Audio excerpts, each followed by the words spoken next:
Hi, good evening everybody. మనిషి బ్రతకాలంటే ఏదో ఒక పని చేయాలి. అవునంటారా కాదంటారా? అవును కదా. అయితే మనిషి పని చేయగా వచ్చిన సంపాదన ఏదైతే ఉంటుందో ఆ సంపాదనని 3 భాగాలుగా విభజించాలి. ఓకేనా? 3 భాగాలుగా ఖర్చు చేయాలి. ఒకటి నీ కోసం, నీ కుటుంబం కోసం, నీ సమాజం కోసం. నీ కోసం, నీ కుటుంబం కోసం 90 లేదా 95% ఖర్చు చేయి. ఒక 5 లేదా 10% ఈ సమాజం కోసం ఖర్చు చేయి. మన మన ఈ సంపాదన అనేది ఎలా వస్తుంది? మనమే సంపాదిస్తున్నామా? డబ్బుని సృష్టించేది మనమేనా?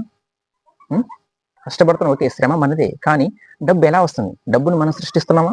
లేదు కదా. సంపాదిస్తున్నాం, సృష్టించట్లేదు కదా. ఈ సమాజం మీద మనం ఆధారపడి బ్రతుకుతున్నాం. సో ఈ సమాజం మనల్ని పోషించేది. మరి ఈ సమాజం ఆపదలో ఉన్నప్పుడు ఖర్చు చేయాల్సినటువంటి బాధ్యత, సేవ చేయాల్సినటువంటి బాధ్యత నీకుందా లేదా?